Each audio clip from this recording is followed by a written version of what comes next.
We're going to have a look first at tomorrow's front pages before getting deep into the stories. The Mail on Sunday is going with exposed the stealth tax on fuel bills. Sunday Telegraph has nuclear plants face shut down over tax on windfalls. The Sunday Mirror has a coronation invite for race row royal aid. All is forgiven, apparently. The Sunday Times, wavering voters could scupper Starmer victory. Really? That seems unlikely. Anyway, Sunday Express now has good times are coming. That's Rishi Sunak's New Year message of hope. Goodness me. And the Daily Star on Sunday, it's the 1st of January. They're telling us, forget about dry January, go for wet January instead to save the pubs. And those were your front pages.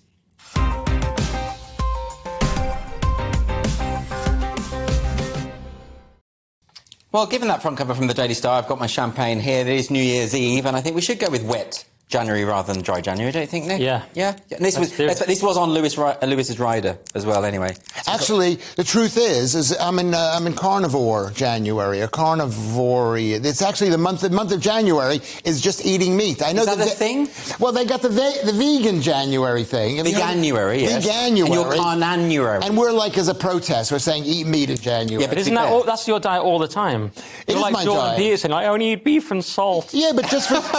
And you know what? The guy looks amazing. He's falling apart, crumbling mentally. You know, Lewis, you do eat meat all the time, and you do look fantastic on it, but even better in a tux. Yeah. By the way, I'm going to open this, and if it hits a camera, and there we go. Oh, okay. Rowdy. No, it's fine. It's fine. It's all That's okay. A micro no champagne glasses, only GBNews mugs. I'm felt afraid. Threatened. Are we allowed to do that? In this, it was very phallic. I felt threatened, and Marco aggrieved. While I'm pouring this, let's start, Lewis, by going through the front cover of the Sunday Express. What have they got today? Well, I'm going to tell you something. Can I just say this? What you did by popping the thing off is basically in bad form, and you're giving people out there a bad example that you should never pop champagne that way. Really? Is that uncouth? I'll open the next one. I'll show you how to do it. How long have you lived in England, Lewis? I don't know what English people do. I know where I come from in New York City, which is the height of Epicurean. Lewis, we do have a job to do. Let's get to this headline, shall we?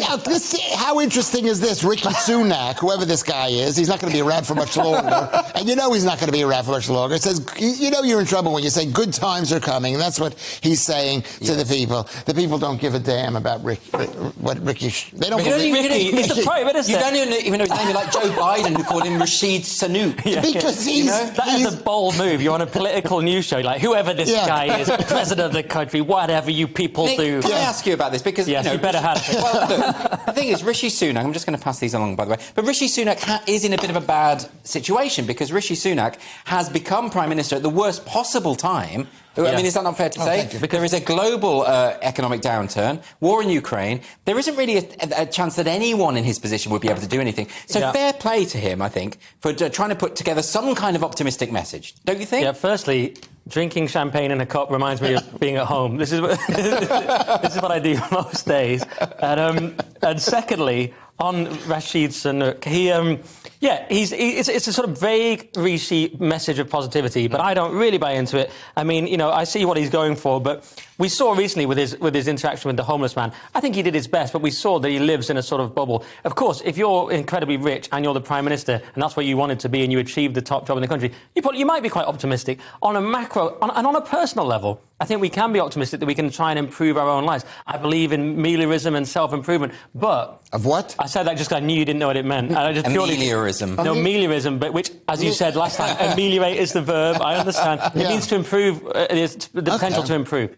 So we should try and improve our personal lives. But the macro picture, we are... I don't know what the word I can say is on live, but we're over as a country. I mean, we're going to have estimated lower GDP per capita than Poland by 2030. We have a lower average wage than every single state in America. That's not what Rishi Sunak is saying. I mean, Rishi Sunak is saying that the measures that were implemented by Jeremy Hunt will mean that inflation will come down from double digits, where it is at the moment, by the end of 2023. He's not saying it's going to happen immediately. He's going to say that the economic plan that they've put into place, how did he describe it? It's going to steer the boat in the right direction. Lewis, is he right? No, he's not right. I happen to agree with Nick, because all the countries, the inflation's coming down in all the countries in all the world. It doesn't matter what people are doing. He basically caused the inflation with the COVID craziness. He didn't cause COVID. He caused the COVID craziness. You should listen to what I'm saying. I listen to every word that this guy says, Nick Dixon. I listen to it. Is the COVID craziness. I'm not saying COVID wasn't real. That's for another broadcast. But that's for your private podcast, not for this. That's for the secret meeting. You're talking about the lockdown and you're blaming Rishi Sunak for a lot of the and problems. for printing money. And for quantitative easing. Yes. Yeah, you call it whatever you want to call it. I'll call it what it's called. How about that? Yeah, they call it. What do they call it when you fake money? You send out fake money, counterfeiting. Yeah, but that's not really what was happening. Well, do you know what? There are lots of people. There are lots of people who believe that by printing money based on money you don't have, it's counterfeiting money. Who said let's put Lewis on a New Year and make him drink? Well, we'll give him another shot. Let's move on to the Sunday Times now.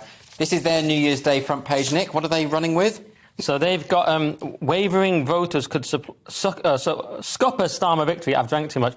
You've had scupper Starmer victory after some champagne. That's quite hard to say. So yeah, this is a sort of another optimistic idea from Rishi and the gang. The idea that they're going to sort of win back these sort of timid voters, they're called. They're timid Tories. They might vote Tory, but they might vote Labour. They're not sure. And I'm sceptical because the polls I've seen indicate that Labour are just going to romp it. So I'm a bit sceptical. And I've even spoken to people who work for Tory politicians who are going to vote reform. Now, so I'm not sure it's looking good. There was actually a People's poll by GBNews the other day, and it revealed that I think it was 70% of adults in this country are not confident at all that the government can right these problems economically. But worse than that, 53% of Tory voters said that. So Rishi doesn't have a support base. No, those are Joe Biden numbers. Right. They're really bad. And the fact is that you know what it is. He's lost.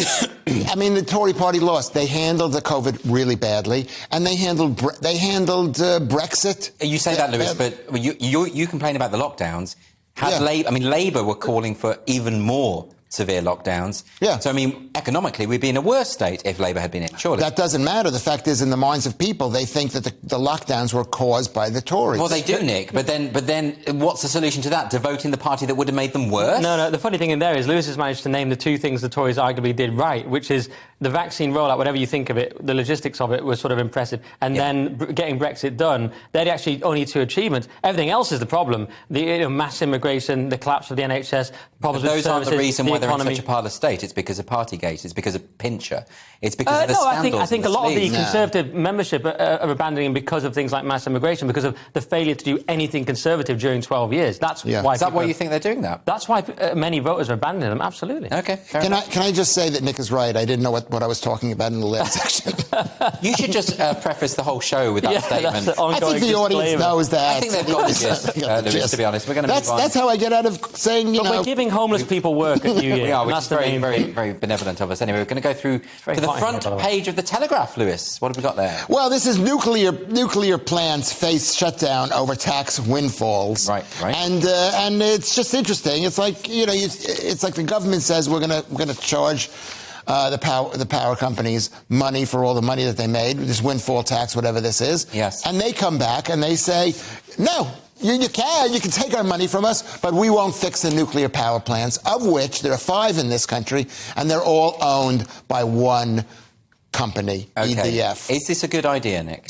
Well, there's a balance, isn't there? But I understand there was a need for windfall taxes. You know, all these energy companies benefited from war unfairly. Yes. And, of course, I understand the argument for taxing them. Then again, when you're in danger of shutting down nuclear power when we desperately need it, that becomes the problem.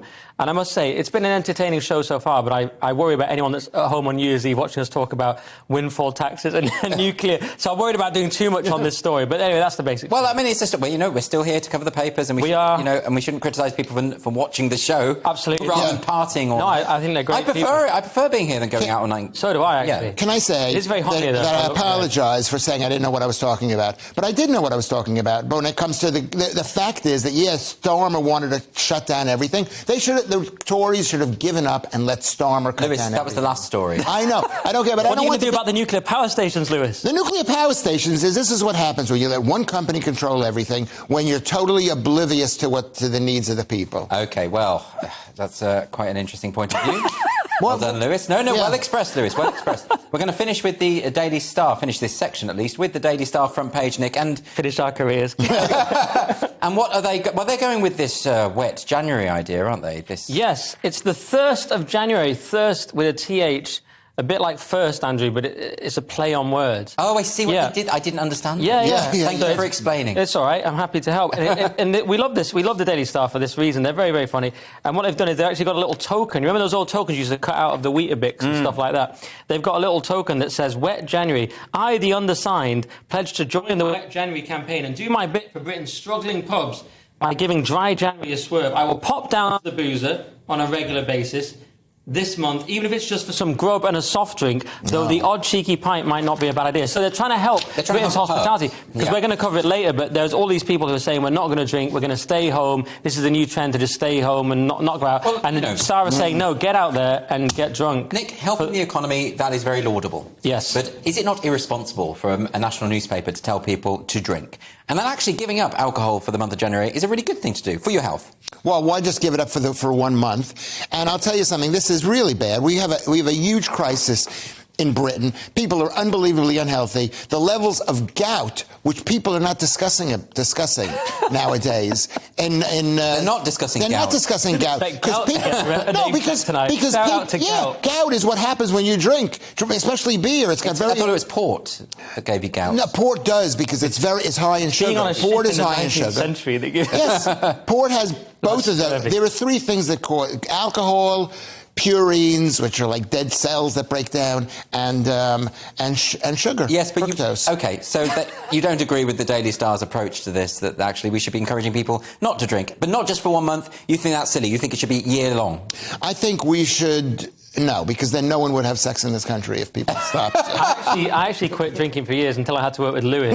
Yeah. And I mean, those two things seem related. I started again. He will drive anyone to dipsomania. It is absolutely true. Anyway, that is it for the front pages.